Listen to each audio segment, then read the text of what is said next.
মহাষষ্ঠীর মধ্য দিয়ে শুরু হয়েছে শারদীয় দুর্গোৎসব। সন্ধ্যায় দেবীর বোধন, মণ্ডপে মণ্ডপে ভক্তদের ভিড়। কক্সবাজার চকরিতে আসছে এখানে মার পূজা দেখার জন্য। মণ্ডপগুলো সাজসজ্জিত হয়ে গেছে, তারা মাকে দর্শন করতে এসেছে। চট্টগ্রামে স্থাপিত হলো আর্মি এভিয়েশন ফরওয়ার্ড বেস।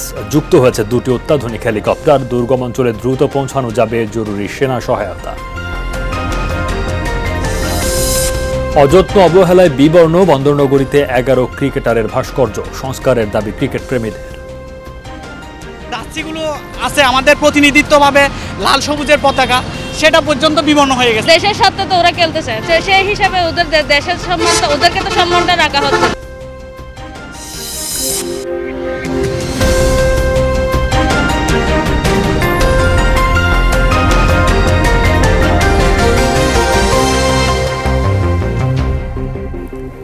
শিরোনাম দেখছিলেন, এবারে বিস্তারিত।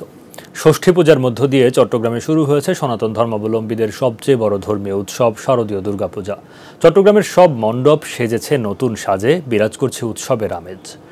পূজা অর্চনা এবং দেবীর পায়ে ভক্তদের অঞ্জলি দানের মধ্য দিয়ে ভোর থেকে শুরু হয় মহাষষ্ঠীর আনুষ্ঠানিকতা।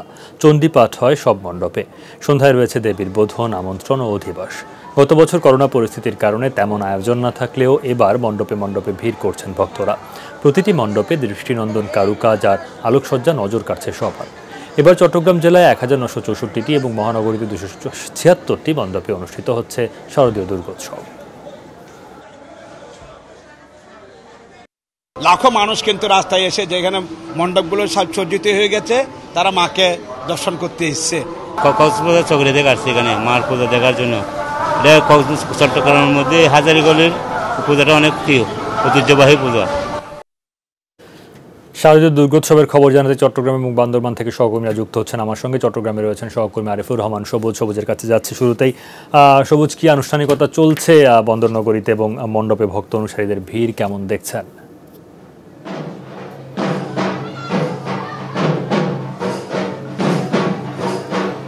উৎসব একেবারে যেটিকে বলে সেই উৎসবের আমেজ আমরা প্রত্যেকটি পূজা মণ্ডপে দেখতে পেয়েছি। যদিও সার্বজনীনভাবে যে পূজার উৎসব সেটি পঞ্চমী থেকে শুরু হয়ে যায়, আজকে অর্থাৎ মূল যে পূজা সেটি শুরু হওয়ার কথা বোধনের মাধ্যমে, এবং সেটির আনুষ্ঠানিকতা মণ্ডপগুলোতে এখন শুরু হয়ে গেছে। অর্থাৎ সন্ধ্যা শুরুই সেটিকে বরণের যে আয়োজন সেটি শুরু হবে এবং মূলত বোধন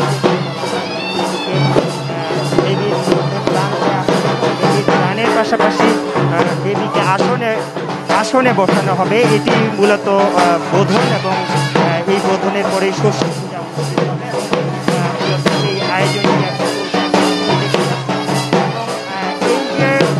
এই আয়োজন ঘিরে এই 5 দিনের যে দুর্গোৎসব, এই প্রত্যেকটি পূজা মণ্ডপে এখন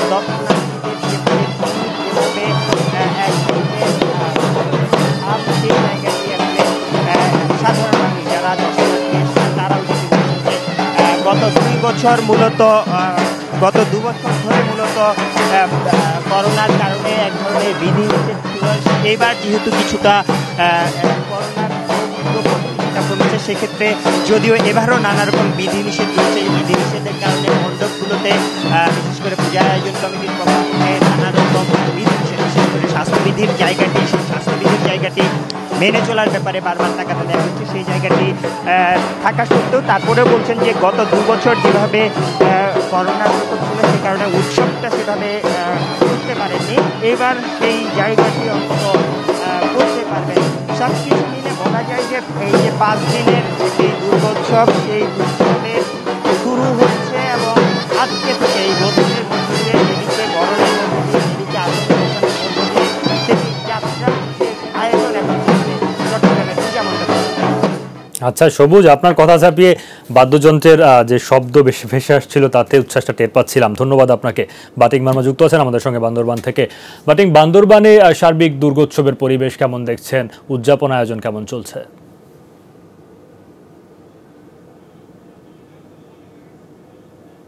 সনাতন ধর্মীদের সবচেয়ে প্রাণের উৎসব, সবচেয়ে বড় উৎসব দুর্গাপূজা শুরু হচ্ছে আজ। আপনার সন্ধ্যা 8টা নাগাদ দেবী দুর্গা ঘোড়ায় চড়ে আসবেন এবং তারা 8টার পরে এখানে পুরোহিত আসার পরে দেবী দুর্গাকে আসনে বসাবেন এবং বোধি শোধন করবেন। এরপর পরই তারা মঙ্গল প্রদীপ প্রজ্বলনের মাধ্যমে তারা আনুষ্ঠানিকতা শুরু করবেন। আর বান্দরবনে এবারে হচ্ছে আপনার 30টি পূজা মণ্ডপে, পুরো জেলায় 30টি পূজা মণ্ডপে এই দুর্গাপূজা অনুষ্ঠিত হবে। আর আমি এই সকালে আইন শৃঙ্খলা রক্ষাকারী বাহিনীর সাথে কথা বলছি। তারা বান্দরবনে যদিও কোনো আশঙ্কা নেই, তবু প্রতিটি পূজা মণ্ডপে যে পুলিশের প্রহরা, পুলিশের নিরাপত্তা দেওয়ার জন্য পুলিশ রেখেছেন এবং যতটুকু পারে যে সুন্দর এবং সুশৃঙ্খলভাবে যাতে পুজো শেষ হয় এই ব্যবস্থা করেছেন প্রশাসনের পক্ষ থেকে। এবং আজ যে 8টার পরে যে পূজা শুরু হবে, তারপর আগামীকাল সকাল 8টা থেকে আবার তারা স্বস্তির মাধ্যমে তাদের প্রতিদিনের যে পূজা, সপ্তমী, অষ্টমী, নবমী, দশমী, এরা প্রতিদিন সকাল 8টা থেকে এই পূজা আর্চনা শুরু করবে। আর এই ছিল আমার কাছে এই পূজা নিয়ে সর্বশেষ সংবাদ। ধন্যবাদ বাটিং আপনাকে। সাম্প্রদায়িক নিপীড়ন বন্ধ, প্রতিমা ভাঙচুরের সাথে জড়িতদের গ্রেফতার সহ 10 দফা দাবি জানিয়েছে চট্টগ্রাম উত্তর জেলা পূজা উদযাপন পরিষদ। সকালে চট্টগ্রাম প্রেস ক্লাবে সংবাদ সম্মেলনে পরিষদের নেতারা রোববার রাতে কোতোয়ালি এলাকায় প্রতিমা ভাঙচুরের নিন্দা জানান। বলেন, এমন ঘটনা বন্ধে কঠোর পদক্ষেপ প্রয়োজন। পূজায় 4 দিনের সরকারি ছুটি, হিন্দু ফাউন্ডেশন ও দেবোত্তর বোর্ড গঠন সহ 10 দফা দাবি তুলে ধরা হয় সংবাদ সম্মেলনে। 15 অক্টোবর সন্ধ্যার মধ্যে প্রতিমা বিসর্জনের আহ্বান জানান পরিষদ নেতারা। বাংলাদেশে কোনো সম্প্রদায়কে সংখ্যালঘু ভাবার অবকাশ নেই, এমনটা বলেছেন চট্টগ্রাম সিটি কর্পোরেশনের মেয়র রেজাউল করিম চৌধুরী। জনক জননী ওয়েলফেয়ার ফাউন্ডেশনের উদ্যোগে চট্টগ্রামে 57টি পূজা মণ্ডপে আর্থিক সহায়তা প্রদান অনুষ্ঠানে তিনি বলেন, 71 মুক্তিযুদ্ধের মাধ্যমে অর্জিত বাংলাদেশে সাম্প্রদায়িকতার স্থান নেই। কাঙ্ক্ষিত স্বদেশ গড়তে সব বিভেদ পরিহারের আহ্বান জানান মেয়র।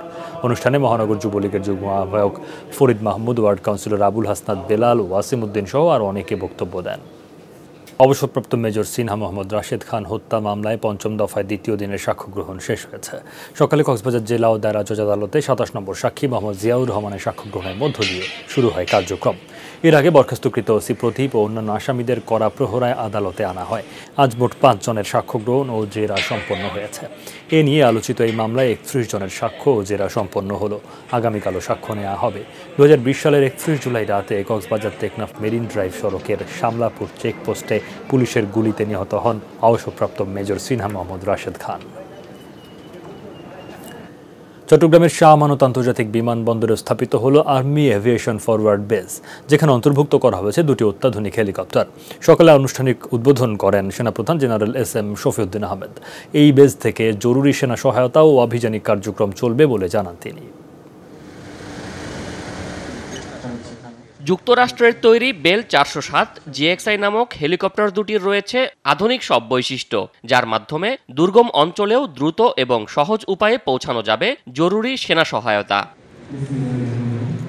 প্রত্যন্ত অঞ্চলে দায়িত্বরত সেনা সদস্যদের সহায়তা প্রদানে 2টি এভিয়েশন বেস স্থাপনের অনুমোদন দিয়েছিল সরকার। এরই ধারাবাহিকতায় লালমনিরহাটের পর এবার চট্টগ্রাম বিমানবন্দরে স্থাপিত হল আর্মি এভিয়েশন ফরওয়ার্ড বেস, যেখানে যুক্ত হয়েছে হেলিকপ্টার দুটি। সকালে উদ্বোধন শেষে সেনাপ্রধান জেনারেল SM শফিউদ্দিন আহমেদ বলেন, এ অঞ্চলের গুরুত্বপূর্ণ স্থাপনার নিরাপত্তা ও যোগাযোগের ক্ষেত্রে এই এভিয়েশন বেস গুরুত্বপূর্ণ ভূমিকা রাখবে।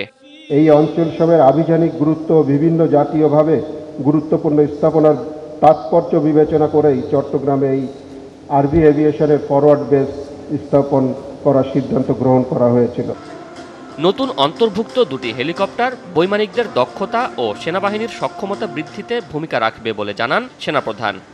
নবীন বৈমানিকদের প্রশিক্ষণের ভিত্তিকে মজবুত করার পাশাপাশি ভবিষ্যতে আধুনিক প্রযুক্তি নির্ভর বিমান পরিচালনায় পারদর্শী করে তুলবে। মাননীয় প্রধানমন্ত্রীর কাছে আমাদের সকলের পক্ষ থেকে কৃতজ্ঞতা জানাচ্ছি, যিনি আমাদের এই সক্ষমতা বৃদ্ধিতে প্রত্যক্ষভাবে ভূমিকা রেখেছেন।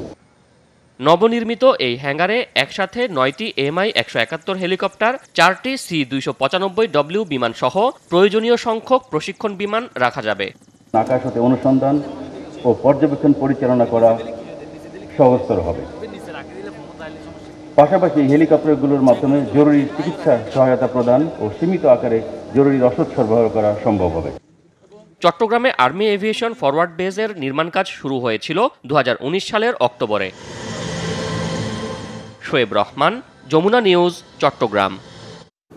রোহিঙ্গা প্রত্যাবাসন প্রক্রিয়া জোরদারে ফের আলোচনা শুরু হয়েছে। সেই সাথে সীমান্তে নতুন অনুপ্রবেশ ঠেকাতে সতর্ক বাংলাদেশ। তবে এই মুহূর্তে বাস্তুত এই জনগোষ্ঠীর আস্থা ফেরানোকেই সর্বোচ্চ গুরুত্ব দিচ্ছে সরকার।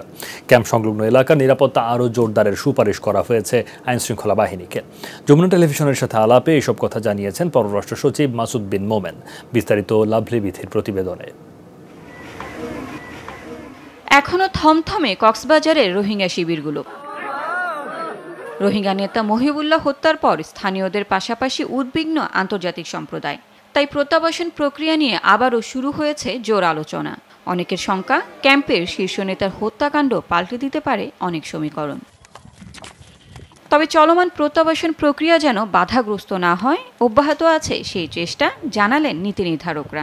মহিবুল্লাহর সাথে যারা কাজ করতো বা যে ধরনের কাজ করতো সেগুলো কাজকে উৎসাহিত করা বা সেগুলোকে সহায়তা করার একটা চেষ্টা আমাদের থেকেও থাকা দরকার আছে। এই মুহূর্তে একটু ভয় আছে, বাট এই ভয়টা কেটে গেলে আমরাও তাদেরকে উৎসাহ দিয়েছি যে আপনারা কি সেই কাজগুলো চালিয়ে নেবেন কিনা। তারাও বলেছে যে চালিয়ে নেওয়ার ইচ্ছা তারা রাখে।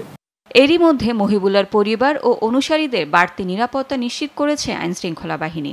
তারপরও রাতের নিরাপত্তা আরও জোরদারের তাগিদ পররাষ্ট্র মন্ত্রণালয়ের। ক্যাম্পগুলোতে সিকিউরিটি সিচুয়েশন যেন কোনোভাবেই কম্প্রোমাইজ না হয় বা ডিটেরিয়েট না করে, সে ব্যাপারে আরও সতর্ক আমাদের দৃষ্টি রাখতে হবে। ওভারঅল যাতে কোনো অর্গানাইজড কোনো কিছু না হয় সেটা আমাদের এনশিওর করা। এরই মধ্যে অপরাধমূলক বিভিন্ন কর্মকাণ্ডে কিছু রোহিঙ্গার সম্পৃক্ততা পেয়েছে স্থানীয় প্রশাসন। এমন অবস্থায় মিয়ানমার বা ভারত থেকে নতুন করে অনুপ্রবেশ ঠেকাতে কঠোর অবস্থানে বাংলাদেশ। জিরো লাইন আছে গুন্ডুমের ওখানে, সেই জিরো লাইনে প্রায় 4000 লোকজন রয়ে গেছে। এই জায়গাটাকে কেন্দ্র করে কিছু আপনার লুপহোলস তৈরি হয়েছে, সেটা ড্রাগ ট্রাফিকিং এর ক্ষেত্রেই হোক বা আপনার ক্রিমিনালস বিং হারবার্ড যাই বলে না কেন। এটা নিয়ে আমরা চিন্তা করছি যে কিভাবে ওই জায়গাটাতে আমরা আরো টাইট করতে পারি। বাংলাদেশে রোহিঙ্গাদের কেউ কেউ সংঘাতে জড়াতে পারে, 4 বছর আগেই এমন সতর্কবার্তা দিয়েছিল জাতিসংঘ। লাভলি বিথি, যমুনা নিউজ, ঢাকা। স্ত্রীকে ঘরে তালাবন্দি করে 2 মাস বয়সী শিশু সন্তানকে বালিশ চাপা দিয়ে হত্যা চেষ্টার অভিযোগে স্বামীর বিরুদ্ধে আদালতে মামলা করেছেন নূরজাহান আক্তার কলি নামের এক নারী। মামলাটি আমলে নিয়ে খুলশী থানা পুলিশকে দ্রুততম সময়ে প্রতিবেদন দেওয়ার জন্য নির্দেশ দিয়েছেন চট্টগ্রাম মহানগর হাকিম শফিউদ্দিনের আদালত। এজাহারে বলা হয়, নূরজাহান আক্তার কলির বাবা মা নেই, এলাকার মানুষ তাকে বিয়ে দেন। শুরু থেকে যৌতুকের দাবিতে নির্যাতন করতেন স্বামী আরাফাতুল ইসলাম মোরশেদ। গত 5 অক্টোবর 2 মাস বয়সী শিশুকে বালিশ চাপা দিয়ে হত্যার চেষ্টাকালে স্থানীয়রা 999-এ ফোন করে পুলিশ আনান। এরপর থেকে পলাতক অভিযুক্ত স্বামী। গত এক যুগে দেশের প্রত্যন্ত জনপদেও উন্নয়নের ছোঁয়া লেগেছে বলে মন্তব্য করেছেন জাতীয় সংসদের হুইপ শামসুল হক চৌধুরী। চট্টগ্রামের পটিয়ায় নবনির্মিত বেলখাইন একতা ফুটন্ত ক্লাব সংযোগ সড়ক উদ্বোধন অনুষ্ঠানে এই মন্তব্য করেন তিনি। বলেন, পটিয়ায় 5000 কোটি টাকার উন্নয়ন প্রকল্পের সুফল পাচ্ছে মানুষ। এই ধারা ব্যাহত করতে একটি মহলের ষড়যন্ত্রের ব্যাপারে সজাগ থাকার আহ্বান জানান তিনি। অনুষ্ঠানে পরে আলিমিয়ার হাটেও একটি সড়ক নির্মাণ কাজ উদ্বোধন করেন হুইপ শামসুল হক চৌধুরী। করোনা মহামারী প্রতিরোধে জনসচেতনতা তৈরির অংশ হিসেবে শোভাযাত্রা করেছে Bangladesh national cadet corps BNCC Chittagong flotilla. সকালে নগরীর কলেজের স্কুল চত্বর থেকে বেরিয়ে শোভাযাত্রাটি আশপাশের বিভিন্ন সড়ক প্রদক্ষিণ করে। বিএনসিসি সদস্যদের সাথে এই শোভাযাত্রায় অংশ নেন চট্টগ্রাম 16 আসনের সংসদ সদস্য মোস্তাফিজুর রহমান চৌধুরী এবং সিটি মেয়র রেজাউল করিম চৌধুরী। এর আগে কলেজের স্কুল প্রাঙ্গণে করোনা টিকার ফ্রি রেজিস্ট্রেশন বুথ উদ্বোধন করেন তারা। অযত্ন অবহেলায় বিবর্ণ চট্টগ্রামে দেশসেরা 11 ক্রিকেটারের ভাস্কর্য। রক্ষণাবেক্ষণ ও তদারকির অভাবে সবকটি ভেঙে চুরে একাকার। 10 বছর আগে বিশ্বকাপ ক্রিকেটের সময় সৌন্দর্য বর্ধনের জন্য স্থাপিত এসব ভাস্কর্য এখন উল্টো দৃষ্টিকটু। কদিন পর আরেক বিশ্বকাপ, এখন অন্তত সংস্কারের দাবি ক্রিকেট প্রেমীদের। 2011 সালে বাংলাদেশে বিশ্বকাপ ক্রিকেট উপলক্ষে চট্টগ্রাম নিমতলা মোড়ে স্থাপিত 11 ক্রিকেটারের ভাস্কর্যের এখন এই দশা। এরই মধ্যে একজনের ভাস্কর্য উধাও, বাকি 10 জনের কারো হাত কারো পা ভাঙা, ব্যাট বল হাত থেকে বিচ্ছিন্ন। সব ভাস্কর্য ক্ষতবিক্ষত, লাল সবুজের জার্সি ধুলোবালিতে বিবর্ণ, নাম ফলকে নেই পরিচিতিটুকুও। পরিচর্যার অভাব আর অযত্ন অবহেলা স্পষ্ট। দেশের জন্য গৌরব ও আনন্দের উপলক্ষ বয়ে আনা ক্রিকেটারদের ভাস্কর্যের এমন হতশ্রী দশায় ক্ষুব্ধ ক্রিকেট প্রেমীরা। এখন এক একটা প্লেয়ারের হাত নাই, কেউ মাথা নাই, একটা প্লেয়ার নাই, কেউ ব্যাট নাই। যে জার্সিগুলো আছে আমাদের প্রতিনিধিত্বভাবে লাল সবুজের পতাকা, সেটা পর্যন্ত বিবর্ণ হয়ে গেছে। আসলে মা বাপ বলতে কিছু নেই, জিনিসটার খুব দুঃখজনক ব্যাপার। দেশের সাথে তো ওরা খেলতে চায়, সেই হিসাবে ওদের দেশের সম্মানটা, ওদেরকে তো সম্মানটা রাখা হচ্ছে। এগুলো ঠিক করার জন্য তো অনেক টাকা দেওয়া হয়, কিন্তু এগুলো কই নেই। সৌন্দর্য বর্ধনের পরিবর্তে এসব ভাস্কর্য এখন উল্টো দৃষ্টিকটু, যা মানহানিকর বলছেন সাবেক তারকা ক্রিকেটাররা। এদের সম্মানটা যেন থাকুক, এবং একটা জিনিস যেখানে আপনার সম্মান দেওয়া হয়েছে ওকে রক্ষণাবেক্ষণ করাও কিন্তু ওনাদের দায়িত্ব। তো আমার মনে হয় এখান থেকে ওরা এটা বঞ্চিত হয়েছে। বাট এটা কিন্তু প্লেয়ার বলেন, স্পোর্টস বলেন, দেশের জন্য বলেন, কোথাও ভালো না। রক্ষণাবেক্ষণের ব্যর্থতার জন্য প্রযুক্তিগত সক্ষমতার অভাবকে দুষছেন সিটি মেয়র। এটাকে ঢাকা পাঠাতে হবে, ঢাকা পাঠিয়ে ওইটা কি প্লাস্টিক, এটার কি কেমিক্যাল ইউজ করতে হয় যাতে এটা ভেঙে না পড়ে। তো আমরা বলি ঠিক আছে, যদি ঢাকা পাঠাতে হয় ঢাকা পাঠাও। 17 অক্টোবর মধ্যপ্রাচ্যে বসছে টি-20 বিশ্বকাপের আরেক আসর। তার আগেই ক্রিকেটারদের ভাস্কর্য সংস্কারের দাবি ক্রিকেট প্রেমীদের।